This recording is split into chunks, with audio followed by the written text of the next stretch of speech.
एक motivating factor होना चाहिए और that should come from with in. कहते हैं ना कि मोटिवेशन जो होता है अगर सेल्फ ड्रिवन हो तभी सस्टेन करता है लॉन्ग टर्म में। कोई आपको एक दिन के लिए मोटिवेट कर सकता है, कोई आपको एक साल के लिए मोटिवेट नहीं कर सकता है। तो वो सबसे इंपॉर्टेंट है मुझे लग, अगर आपको कोई सीरियस एस्पिरेंट है उसके लिए। जी। इसके बाद मैं ये बोलूंगा कि 3 क्वालिटीज है जो मुझे किसी यूपीएससी एस्पिरेंट में होना चाहिए। पहला कंसिस्टेंसी, क्योंकि आपको डेली उठ के वही रूटीन फॉलो करना है। दूसरा हार्डवर्क, उसका कोई सब्स्टिट्यूट नहीं है। तीसरा patience. Hello friends, welcome back to my interview segment. मेरा नाम है निर्मल और आप देख रहे हैं हमारा YouTube channel success and happiness mantra. आज हमारा पीछे का बैकग्राउंड देख के आपको समझ में आ रहा होगा कि ये हमारा वीडियो कहाँ हो रहा है, किसके साथ होने वाला है।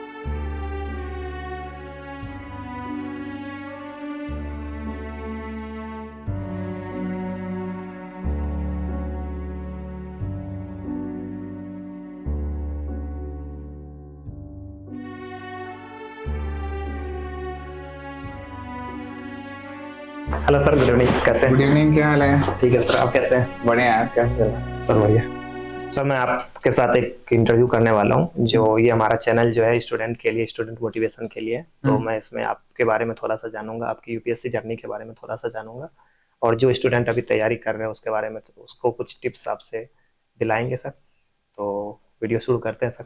श्योर श्योर, स्टार्ट करते थैंक यू सर। तो सबसे पहले हम शुरुआत से बात करते हैं कि सबसे पहले आप अपने बारे में थोड़ा सा बताइए कि आप मूलतः कहाँ के रहने वाले हैं और पढ़ाई लिखाई आपकी कहाँ से हुई है?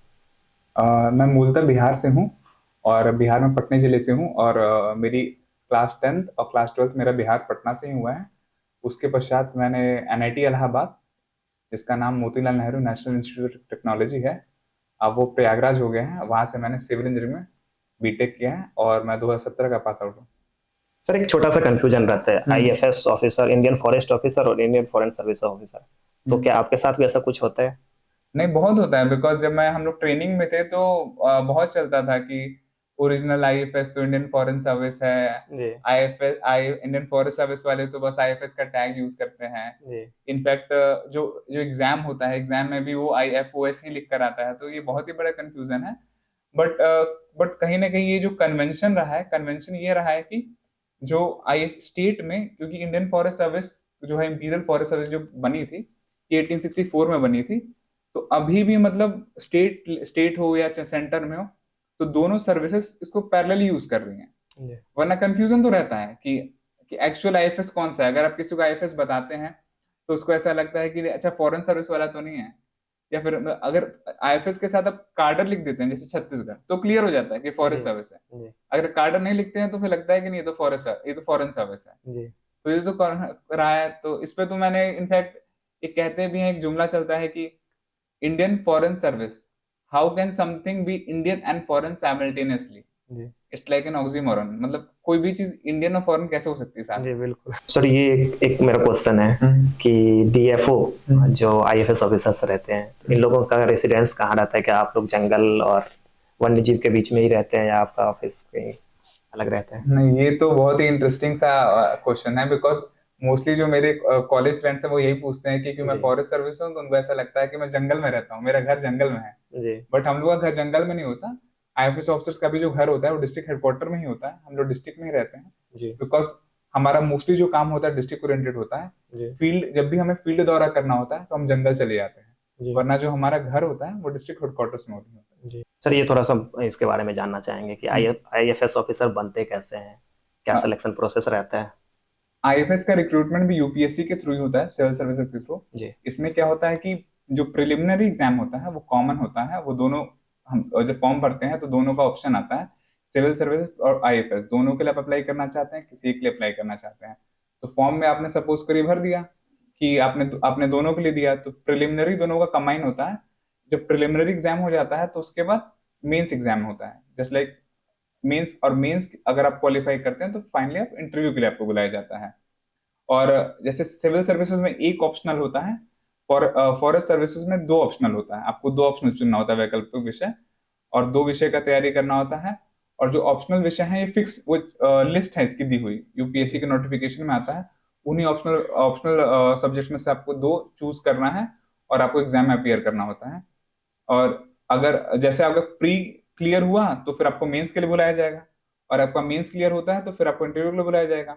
और मेंस और इंटरव्यू का मार्क्स को ऐड करके फाइनल मेरिट लिस्ट बनती है, उस आधार पर आपका सिलेक्शन होता है आईएफएस में। तो सर आपने जैसा बताया कि पहले हम लोग को डालना पड़ता है कि आईएफएस में जाना है तो, हाँ और यूपीएससी के रैंक के हिसाब से आपका डिसाइड होता हाँ है। हाँ। तो ये दोनों में सर कंफ्यूजन लग रहा है थोड़ा सा। नहीं, जैसे कि ऐसा होता है, मैं जैसे बता रहा हूँ कि जब फॉर्म भरते हैं तो सिविल सर्विसेज और फॉरेस्ट सर्विसेज जी दोनों का ऑप्शन आपको भरना होता है। अब जी दोनों के लिए अपीयर होना चाहते हैं जी या किसी एक के लिए अपीयर होना चाहते हैं। जी तो सपोज करिए मोस्टली जैसे जिसका टेक्निकल बैकग्राउंड है, बिकॉज आईएफएस के लिए आपके पास टेक्निकल बैकग्राउंड होना चाहिए। जी आप अगर हिस्ट्री, बीएससी हिस्ट्री है, आपका आर्ट्स है, कॉमर्स है, तो आप एलिजिबल नहीं है फॉर फॉरेस्ट सर्विसेज के लिए, बिकॉज इसको एक टेक्निकल सर्विस मानते हैं। तो जो भी लोग टेक्निकली क्वालिफाइड हैं वो फिर दोनों चॉइस दे सकते हैं। अगर वो टेक्निकल सब्जेक्ट उनका नहीं है, कि मान लीजिए उसने कल हिस्ट्री की पढ़ाई की, जी तो फॉरेस्ट सर्विस का ऑप्शन भर ही नहीं सकता है वो। तो ऐसा जी तो भरने के बाद प्रीलिम्स होता है। जी तो प्रीलिम जो प्रिलिमिनरी एग्जाम होता है वो दोनों का कॉमन है। जी अगर आपने कट ऑफ दोनों का क्लियर किया तो दोनों के लिए मेंस के लिए बुलाया जाएगा। बिल्कुल सर। मान लीजिए आपने कि सिविल्स का क्लियर किया, फॉरेस्ट का क्लियर नहीं कर पाए, क्योंकि फॉरेस्ट का जो प्रिलिमिनरी का कट ऑफ होता है वो सिविल से 20 नंबर ऊपर जाता है। जी अगर उसका 80 नंबर है तो इसका 100 नंबर जाता है, जी क्योंकि इसमें मेंस के लिए केवल 1000 से 1200 लोग को बुलाया जाता है। जी तो अगर फॉरेस्ट का अगर प्रिलिमिनरी क्लियर कर रहे हैं तो बाय डिफॉल्ट आपका सिविल्स का हो ही जाता है। जी लेकिन मेंस दोनों का अलग अलग है। जी इसका मेंस अलग है, इसका मेंस अलग है। जी तो अब ऐसा होता है कि मान लिया आपने सिविल्स का मेंस क्लियर कर लिया, फॉरेस्ट का नहीं कर पाए, या फॉरेस्ट का क्लियर कर लिया, सिविल्स का नहीं कर पाए। जी ऐसा या कुछ कुछ लोग ऐसे होते हैं जो दोनों का क्लियर करते हैं, जी लेकिन दोनों की जो मेंस अलग है और दोनों का मेरिट अलग से बनता है। जी बस प्री कॉमन होता है, बस ये और समझाना चाहता इंटरव्यू में क्या रहता है सर? हूं। और इंटरव्यू भी सेम होता है, इंटरव्यू बोर्ड भी अलग अलग होता है दोनों जी बोर्ड अलग है। अलग। आपके साथ कैसा था सर? मेरा इंटरव्यू स्मिता नागरा मैडम का था। जी मेरा इंटरव्यू काफी अच्छे नोट पे स्टार्ट हुआ था, जी और क्वेश्चंस बहुत ही प्रैक्टिकल क्वेश्चन पूछे गए थे, कुछ थ्योरेटिकल क्वेश्चन नहीं पूछे गए थे। जी तो उस हिसाब से इंटरव्यू, अब एग्जाम ऐसा रहता है कि जब तक सिलेक्शन ना हो जाए पता नहीं चलता कैसा जी अच्छा हुआ इंटरव्यू, खराब हुआ। जी बट मेरे अकॉर्डिंग अच्छा हुआ था इंटरव्यू। सर आपने आईएएस या आरपीएस के लिए क्यों नहीं ट्राई किया? नहीं, मैंने ऑफ कोर्स ट्राई किया था, आईएएस जी आईपीएस के लिए ट्राई किया था, बट मेरा फॉरेस्ट में हो गया था थर्ड अटेम्प्ट में। जी तो उसके बाद फिर मैंने सोचा कि थोड़ा सा ब्रेक लेते हैं। अगर मुझे मजा नहीं आया फॉरेस्ट सर्विस में तो फिर मैं ट्राई करूंगा दोबारा। बट जी मैं एक बार जब सर्विस में आया और मैं ट्रेनिंग करने गया, ट्रेनिंग एकेडमी गया, तो मुझे बहुत ही मजा आया सर्विस में। जी मुझे लगा ये तो मतलब बहुत अच्छी सर्विस है, बिकॉज आप you work in close proximity with the nature, wild life. और आपके पास एक एक बहुत अच्छी चीज होती है कि जहाँ पे लोग छुट्टियां मनाने जाते हैं वो आपका वर्क प्लेस होता है जी एक्चुअली। बिल्कुल तो जैसे कि मैं वैली ऑफ फ्लावर गया था, तो मैं देखा वहाँ बैंगलोर से लोग आए हुए थे। जी दे अर्न, वो उनका एक साल का पैकेज है 1 करोड़ रुपए का, बट वो valley of flower specially plan कर गया थे, जी और मैं valley of flower as a part of my job गया था। जी तो ये सर्विस ऑफर करती है IFS। सर तो आपको तो आपके बैचमेट आईएएस आईपीएस ऑफिसर का भी फोन कॉल भी आता होगा, रिसोर्ट बुक कर देना हमारे लिए, ऐसा कुछ? नहीं, बहुत बहुत आता है मुझे तो, मतलब मेरे कई बैचमेट्स का आता है कि मुझे रणथंभौर जाना है, किसी से बात करके करा दे सफारी। जी मुझे गिर जाना है, सफारी अरेंज करा दे। मुझे जी बांधवगढ़ जाना है, सफारी अरेंज करा दे। जी तो बस क्योंकि बैचमेट्स है तो बैचमेट में उतना बोन हमें होता है। उस टाइम प्राउड फील होता होगा कि नहीं भाई हमारा जॉब से ज्यादा अच्छा है। नहीं, हाँ, नहीं, it's like I think more than proud, I think कि हम बैचमेट्स के बीच उतना मतलब कोऑर्डिनेशन रहता है कि मुझे कभी जरूरत होती है, दे डू फॉर मी, बिल्कुल तो मैं उनके लिए करता हूँ। जी तो इट्स अ बोन हॉमी। और सर्विसेज के बीच बेस्ट है कोऑर्डिनेशन रहना, जी क्योंकि कोई भी सर्विस अपने आप में पूर्ण नहीं है। हर जी सर्विस का कुछ डोमेन है, जैसे पुलिस का अलग डोमेन है, फॉरेस्ट का अलग है, एडमिनिस्ट्रेशन का अलग है, रेवेन्यू का अलग है। और यही खासियत है ऑल हाँ इंडिया सर्विसेज का। हाँ। जी सर ये थोड़ा सा आईएफएस ट्रेनिंग के बारे में बताइए कि किस तरीके से ट्रेनिंग होती है? नहीं, IFS की ट्रेनिंग तो मैं बताऊंगा, सारी सर्विसेज में बेस्ट ट्रेनिंग जी फॉरेस्ट सर्विस की ट्रेनिंग है। जी क्योंकि पहले 3.5 महीने का लबासना, जी लबासना अपने आप में बहुत बड़ा चार्म है। लाइक जी मसूरी में आप जाते हैं, क्वीन ऑफ हिल्स कहते हैं उसको। जी उसका एनवायरनमेंट बहुत ही मस्त था। हम लोग का 96 फाउंडेशन कोर्स था मसूरी में। जी तो one of the best foundation course और one of the best experience of my life. But उसके बाद मुझे लगा कि इससे बेस्ट तो कुछ हो ही नहीं सकता है। फिर मैं गया अपनी पेरेंट एकेडमी में देहरादून में, Indira Gandhi national forest academy. जी वो इंडिया का, मैं बता सकता हूँ, इंडिया नहीं वर्ल्ड का one of the beautiful campus है वो। क्योंकि ये पूरे डेंस फॉरेस्ट के बीच है। वो जो FRI है ना, FRI का कैंपस, वो रिजर्व फॉरेस्ट है बेसिकली। जी तो वो इतना मस्त है, मतलब वहां तो जनवरी फेब के टाइम तो लेपर्ड आ जाता है हमारे कैंपस में। वाह कैंपस बंद करना पड़ जाता है, इतना अच्छा हमारा कैंपस है। जी उसमें हम लोग की ट्रेनिंग होती है। तो शुरू शुरू में लेकिन सुबह उठना पड़ता था 6 बजे जी PT करने के लिए। तो बहुत, उस टाइम तो बहुत आलस आता था, क्या है ये क्या नहीं है। बट काफी मजेदार था, प्लस बैचमेट्स होते थे तो बहुत और मजा आता है। उसके बाद क्या होता है कि हम लोग के थीमेटिक टूर्स होते हैं। थीमेटिक टूर जैसे कि भारत आईएएस में भारत दर्शन होता है, हमारे में भी भारत दर्शन होता है, बट वो डिवाइडेड होता है। हम लोग एक बार साउथ इंडिया जाते हैं, एक बार वेस्ट इंडिया जाते हैं, एक बार ईस्ट इंडिया जाते हैं, एक बार हिल टूर होता है, नॉर्थ इंडिया जाते हैं। तो मैंने तो इंडिया का, मेरे टूर के कारण, एकेडमी की ट्रेनिंग के कारण मैंने चारों धाम कवर कर लिया मैंने। ठीक है, जो लोग तीर्थ के लिए जाते हैं, मैंने इंडिया के one of the most beautiful mountains cover किए हैं, और मोस्ट ब्यूटीफुल ट्रैक्स किए हैं, जैसे वैली फ्लावर बताया, one of the most beautiful track cover किया है। एक हिमाचल में है खजियार करके, काला टॉप ट्रैक, वो भी बहुत सुंदर है, वो भी ट्रेनिंग के टाइम कर लिया। मैं मेघालय गया, शिलोंग गया, मैं ऊटी गया, और ऊटी में भी जो मुखुर्ती नेशनल पार्क है बहुत सुंदर। अगर कोई वहां नहीं गया तो मैं बोलूंगा जरूर जाइए, बिकॉज वो प्रिस्टाइन है, वहां का पानी नीला है, मतलब लोग कहते हैं ना कि वो वहां के पानी में सतह दिखती है क्लियरली। जैसे कि डाउकी है आपका मेघालय में, वो डाउकी से बेटर है। उस हिसाब से ट्रेनिंग वाइज तो काफी मस्त, मतलब ये कंपोनेंट जो मैंने बताया ना, नेचर के क्लोज यू एक्सपीरियंस योरसेल्फ, ये बेस्ट चीज था। बाकी पढ़ाई तो हम लोग करते ही हैं, पढ़ाई तो मतलब प्रिपरेशन के टाइम से रहता है। एकेडमिक लाइफ तो हेक्टिक होती है, वहां भी एग्जाम्स होते हैं, वो क्लियर करना होता है, तभी हमें डिग्री मिलती है एमएससी इन फॉरेस्ट्री की, और पीजीडीएल मिलती है इन एनवायरमेंटल लॉ में, 2 डिग्री मिलती है हम लोग को वहां से। तो उसके साथ साथ पढ़ाई भी करना पड़ता है। सर बोलते हैं ट्रेनिंग चैलेंजिंग होता है, तो आप तो ट्रेनिंग को एकदम बता रहे एकदम इजी था आप लोगों के लिए, और काफी एंजॉय किए ट्रेनिंग को। नहीं नहीं, ट्रेनिंग चैलेंजिंग तो पता नहीं कौन कहता है ट्रेनिंग चैलेंजिंग होता है। ट्रेनिंग से बेस्ट पार्ट कुछ नहीं है, मतलब ऑफिस में बैठना सबसे बोरिंग काम हो मुझे लगता है। फील्ड तो बेस्ट है, फॉरेस्ट का मतलब ही होता है फील्ड। फॉरेस्ट सर्विस में अगर फील्ड पे नहीं जा रहे हैं तो फिर आप फॉरेस्ट सर्विस में, मतलब मुझे नहीं लगता फिर एंजॉय करेंगे सर्विस को आप। फॉरेस्ट इज और फील्ड है। तो सर यहाँ कैसे करते हैं आप? आपका ऑफिस जॉब भी है, फील्ड में भी है, तो किस तरीके से काम करते हैं? थोड़ा सा जॉब प्रोफाइल के बारे में बताइए। यहाँ जैसे कि यहाँ जो हम लोग का नेचर ऑफ जॉब रहता है, अब यहाँ मोस्टली रिस्ट्रिक्ट मोस्टली होता है फॉरेस्ट, मतलब सॉरी ऑफिस वाला काम होता है, बिकॉज यहाँ पर आपको बहुत सारी चीजें देखना होता है, कई सारी जानकारी आता है। विधानसभा सत्र चल रहा है तो विधानसभा क्वेश्चंस जो हमारे माननीय विधायक लोग पूछते हैं उसकी जानकारी भेजनी होती है। साथ ही साथ हमारा इतना बड़ा अमला है तो उनके प्रमोशन, पेंशन, पे, तो स्टैब्लिशमेंट जिसको कहते हैं वो देखना होता है। उसके अलावा वन संरक्षण में मान लीजिए किसी ह्यूमन एनिमल कॉन्फ्लिक्ट हो गया तो उसको मॉनिटर करना है, उनको मुआवजा सही टाइम पे मिले ताकि वो हमारे वाइल्ड एनिमल को मतलब के साथ कुछ दुर्घटना ना हो जाए। वन संरक्षण अधिनियम के अंदर जो प्रपोजल्स आते हैं फॉरेस्ट कंजर्वेशन एक्ट के अंदर, उन प्रपोजल्स को प्रोसेस करना हमारा ड्यूटी होता है। और भी कई सारे मिसलिनियस काम होता है, जैसे फॉरेस्ट राइट्स एक्ट में जो टाइटल देते हैं मतलब जो ट्राइबल्स को, उनको भी प्रोसेस करने का जिम्मेदारी हमारे पास होता है। और जो जितने लकड़ियों का परिवहन हो रहा है वैध रूप से हो रहा है कि नहीं वो देखना है। आरा मिल्स हैं, उनको रेगुलेट करना हमारा दायित्व होता है। और साथ ही साथ जैसे गवर्नमेंट का कोई भी नया इनिशिएटिव है, प्लांटेशन इनिशिएटिव, जैसे इस वर्ष था एक पेड़ माँ के नाम, प्रधानमंत्री जी का महत्वाकांक्षी, तो उसमें हमें हर घर तक हम पहुंचे और हमने इंश्योर किया कि वो लोग एटलीस्ट एक पेड़ लगाए अपने माँ के नाम। तो इस तरह से गवर्नमेंट स्कीम्स को इम्प्लीमेंट करना है।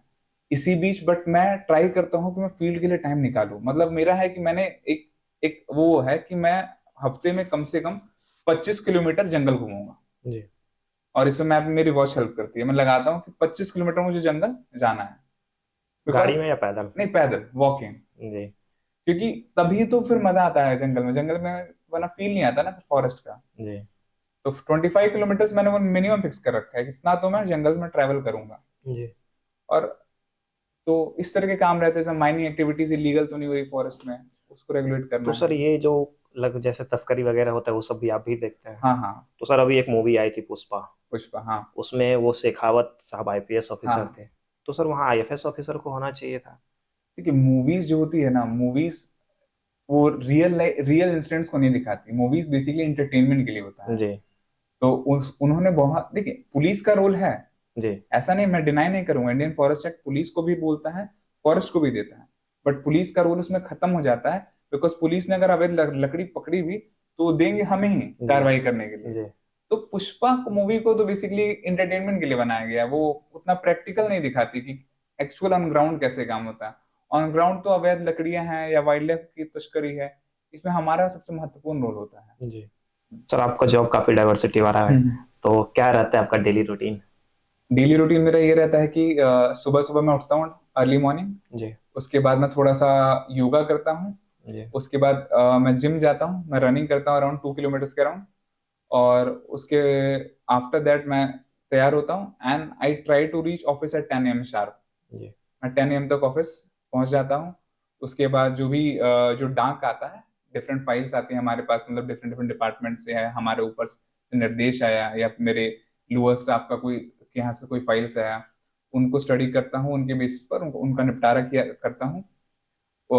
उसके बाद जो भी उस दिन का एजेंडा में, कि जैसे हमारे पास कुछ कोर्ट केस से रिलेटेड आया है तो कोर्ट केसेस हाई प्रायोरिटी पे रहता है, तो उस तरह से मतलब प्रायोरिटाइज करता हूँ अपने काम को।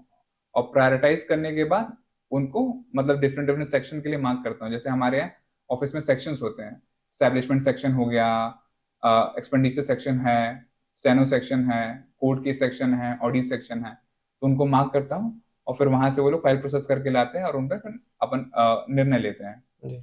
सर एक डीएफओ के अंदर कितने सारे कलीग्स रहते हैं, कितने स्टाफ रहते हैं आपके? देखिए, एक डीएफओ के अंदर डिपेंड करता है कि डिवीजन का साइज क्या है।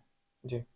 जैसे कि अगर आप बड़े डिवीजन में जाएंगे तो वहां मान सकते हैं कि 400 से 500 का अमला रहता है आपके पास। जी।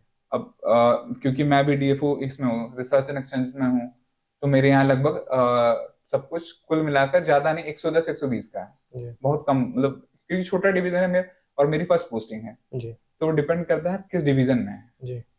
सर ये थोड़ा सा मैं जानना चाहूंगा कि आपकी सैलरी और पर्क्स क्या क्या होती है?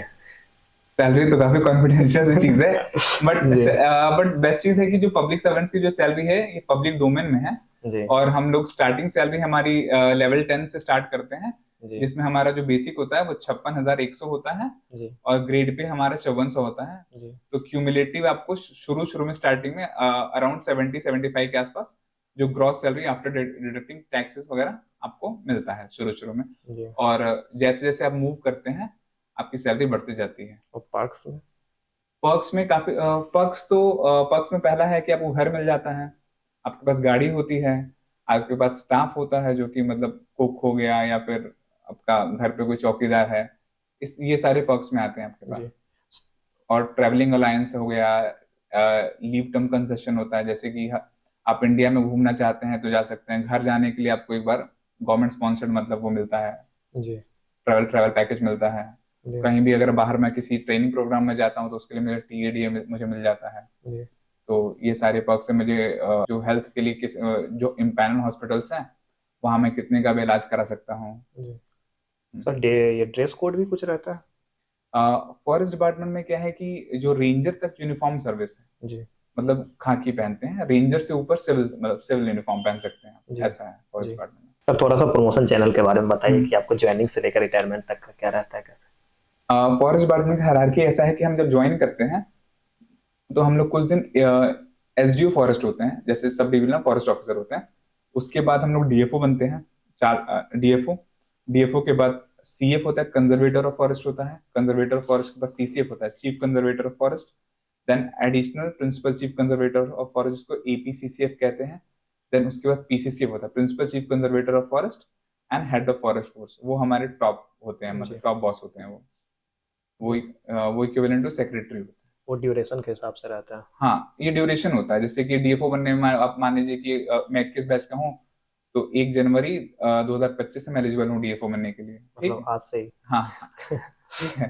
जी। उसके बाद जो फिर दूसरा जो प्रमोशन होता है सीएफ में, कंजर्वेटर फॉरेस्ट में, 14 साल लगते हैं। जी। चीफ कंजर्वेटर बनने में 18 साल लगते हैं। एडिशनल प्रिंसिपल चीफ कंजर्वेटर बनने में 25 साल लगता है। और पीसीसीएफ बनने में लगभग 30 साल की सीनियरिटी लगती है। जी। सर आपका सिलेक्शन किस एज में हुआ था और आप कहाँ तक जा सकते हैं मैक्सिमम? नहीं, मेरा सिलेक्शन तो 27 की एज में हुआ था, 27 की एज में हुआ था। जी। और मैं ये पीसीसीएफ तक तो मुझे लगता है चले जाना चाहिए अगर सब कुछ ठीक ठाक रहा तो। जी।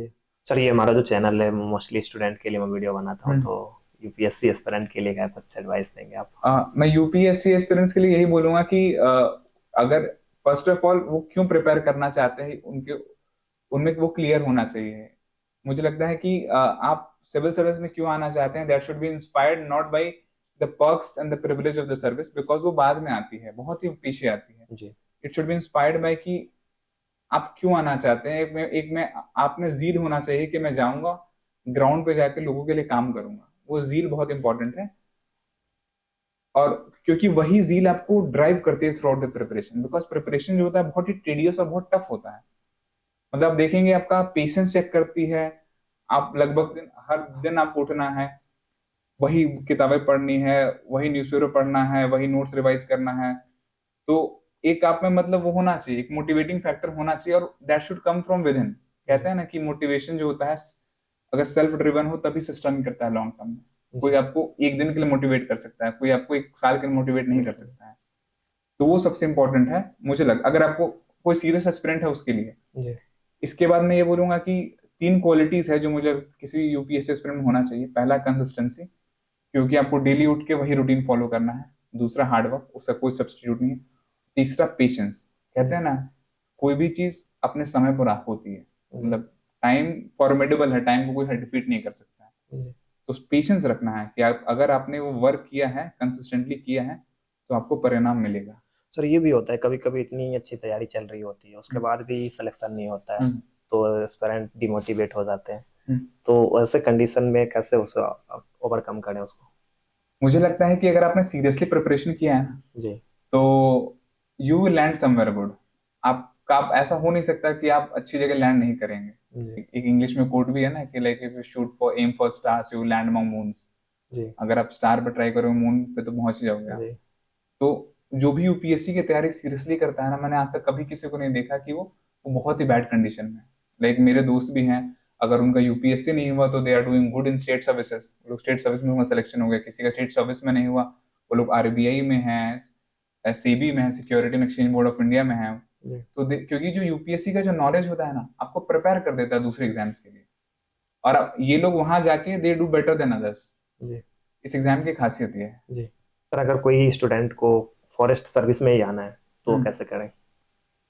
फॉरेस्ट सर्विस में आने के लिए आना है तो मुझे लगता है काफी काफी मतलब ये मोटिवेटिंग सा, मतलब काफी अच्छा है ये रीजन मीन की क्योंकि देखा जाता है फॉरेस्ट सर्विस में मोस्टली लोग ऐसे लोग आते हैं, इंक्लूडिंग मी ऑल्सो, जिनका आईएएस में नहीं हो पाता है। तो वो लोग एम करते हैं चलो फॉरेस्ट सर्विस में जाते हैं, because they give the examination, और इवेंचुअली उधर नहीं हो पाता है, या फिर वो लोग सोचते हैं नहीं यार, मतलब जैसे कि इधर आ जाते हैं। If somebody is dedicatedly preparing for forest services, तो काफी अच्छी चीज है। बिकॉज मेरे बैच में तो 2-3 लोग थे जिन्होंने मतलब इसी एग्जाम के लिए प्रिपेयर किया एंड दे क्लियर इट। तो उनको जो सेटिस्फेक्शन मिलता है सर्विस में, उससे बेटर कुछ हो नहीं सकता। जी, और प्रिपरेशन के लिए सेम है, मतलब they have to prepare the subject. उनको यूपीएससी के थ्रू जाना ही पड़ेगा, बिकॉज अगर आपको सर्विस में आना है तो। जी। और आपके पास एक बेनिफिट भी हो जाता है सर कि टेक्निकल डिग्री है तो आप आईएएस में भी जा सकते हैं, लेकिन हिस्ट्री वाले यहाँ नहीं आ हिस्ट्री वाले सकते। फॉरेस्ट में नहीं आ नहीं सकते आ हैं, सकते। हिस्ट्री के इकोनॉमिक्स भी नहीं आ सकते फॉरेस्ट में। जी, तो हाँ, टेक्निकल डिग्री आपके पास रहता है तो जी। आपके पास एक एडवांटेज है। बेनिफिट और प्लस अगर आप फॉरेस्ट्री बैकग्राउंड से है ना, तो आपको एग्जाम में हेल्प मिलता है, बिकॉज एग्जाम में क्वेश्चन फॉरेस्ट्री ओरिएंटेड आता है। जी, तो जिसके पास वो ओरिएंटेशन है, किसी में आना है, तो जी, देखेंगे उनका सिलेक्शन थोड़ा जल्दी होता है जी, इसमें। बिकॉज जो मोस्टली लोग हैं वो हिस्ट्री जो दूसरा पढ़ के कोई आ रहा है, मान लो कोई इंजीनियर ही है, मैं सिविल इंजीनियर हूँ, तो मुझे फॉरेस्ट्री प्रिपेयर करना पड़ेगा। उसके पास ऑलरेडी प्रिपेयर किया हुआ है फॉरेस्ट्री, तो जी। कंपेरेटिव एडवांटेज तो है ही उसको मेरे से। मेंस में रहता है बेनिफिट या सर प्रीलिम्स में भी? मेंस में मेनली, बिकॉज मेंस में। मेंस में ऑप्शनल सब्जेक्ट होता है, जी।